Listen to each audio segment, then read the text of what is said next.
Savbon roziyallohu anhudan rivoyat qilinadiki, Nabiy sallallohu alayhi vasallam aytdilar: Men ummatimdan shunday insonlarni bilamanki, qiyomat kuni Tihoma tog'lari kabi hasanotlari bilan kelishadi. Ammo Alloh taolo ularning hasanotlarini to'zg'igan g'ubor kabi qiymatsiz qilib sochib yuboradi. Shunda Savbon roziyallohu anhu so'radilar: Ey Allohning rasuli, ularning sifatlarini bizlarga aytib bering. O'zimiz bilmagan holda ulardan bo'lib qolmaylik. Ular sizlarning birodarlaringizdir. Sizlar kabi musulmondirlar. Sizlar kabi kechalari ibodatda qoyimdirlar. Lekin yolg'iz qolganlarida Alloh taqiqlagan, harom qilingan ishlarni qilishadi. Bu hadis sharifda bandani asli qanday ekanligini ko'rsatib berilgan. Banda insonlarni ko'ziga chiroyli, taqvodor, tartibli, qoidali, kamtarin, tavozeli, xulqli, odobli va xullas kalom inson yoqtiradigan barcha sifatlarda ko'rinishi mumkin. Ammo o'zi yolg'iz qolganida insonning asli qandayligini o'zi biladi. Shuning uchun qiyomat kunida banda odamlarning ko'ziga go'zal amallar qilgan bo'lishi mumkin.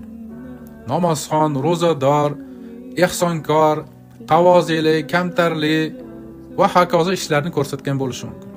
Ammo yolg'iz qolganida fahsh narsalarni, zino narsalarni, telefon, kompyuter orqali, internet sahifalarida fahsh ishlarni, harom ishlarni ko'rgan bo'lishi, tarqatgan bo'lishi mumkin.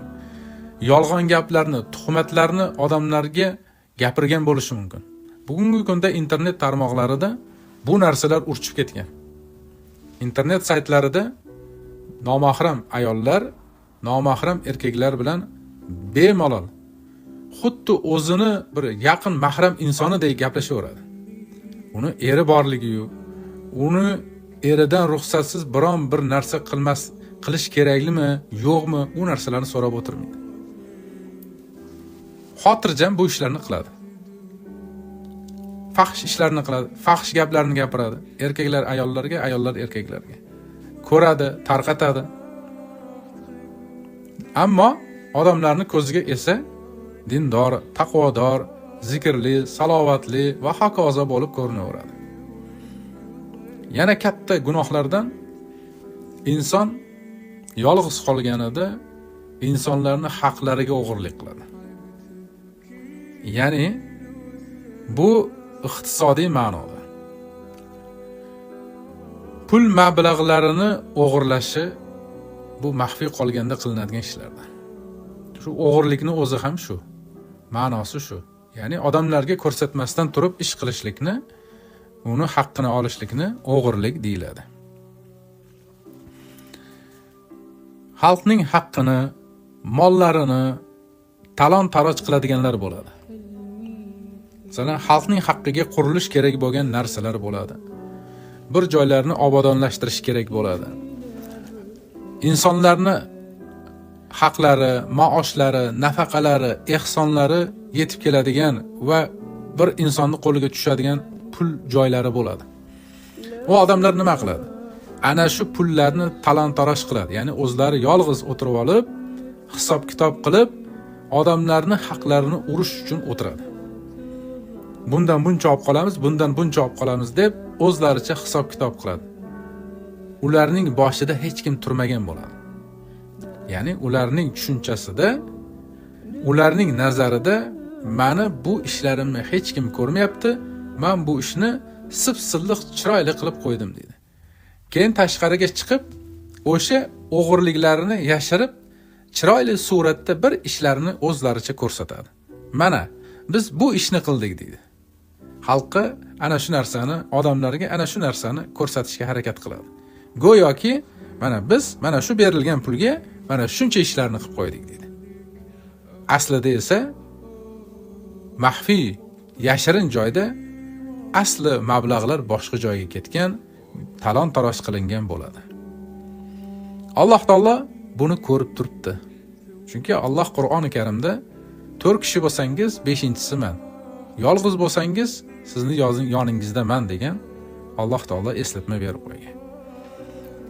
Endi bundan tashqari bu odamlar o'zlaricha himmat qilib qo'yadi. Ya'ni pullarni o'g'irlagan, katta pullarni yashirgan, ana shularni evaziga katta mablag'lar to'plagan odamlar ba'zan ehson qilib qo'yadi. O'zlarini ko'rsatish uchun bir yaxshiliklar, nafaqalar uyushtirib qo'yadi. Alloh taolo uning ana shu nafaqa, ehson, yaxshiligiga muhtoj emas.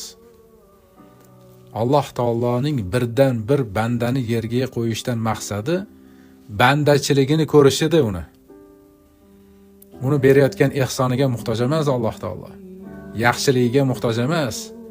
Bandani namoziga muhtoj emas. Uning zikriga, salovatiga muhtoj emas. Ko'chada odamlarga tasbih sanab yoki do'ppi kiyib yoki soqol qo'yib yoki hokazo ishlarda odamlarga ko'rinish berib, yaxshi gapirib, chiroyli gapirib, odamlarni o'ziga eritsa-yu, ammo orqa-varotdan o'g'irlik qilsa, fahsh zino qilsa, muttahamlik qilsa, uning bu ishlarini Allohga hech qanday foydasi yo'q. Shuning uchun ham payg'ambarimiz ogohlantirib aytibdilar-ki, qiyomat kuni bunday bandalar borsa, garchi ular odamlarning nazdida Tixoma tog'laridek, masalan, shunaqa puldorlar bor, Ermakka umra safariga borib keladi. Pul ko'p. Boradi, ziyoratlarni qilib keladi. O, hamma ko'rib turibdi uni. Va hojiga hojoni va hokazo. Lekin yolg'iz qolganida o'sha fahsh ishlarni qiladi, o'sha o'g'irligini qiladi, pullarni o'maradi, boshqa qiladi, o'zlarini boyitib, mol-mulkli bo'lishga harakat qiladi. Ana shu narsasini Alloh taolo behojat zot. Ularning qilayotgan ibodatlaridan, yaxshiliklaridan behojat.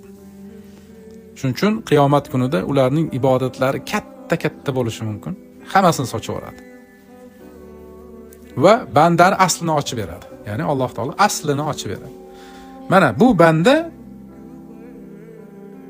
o'g'irlik qilardi. Mana bu banda kechasi bilan fahsh ko'rib o'tirardi.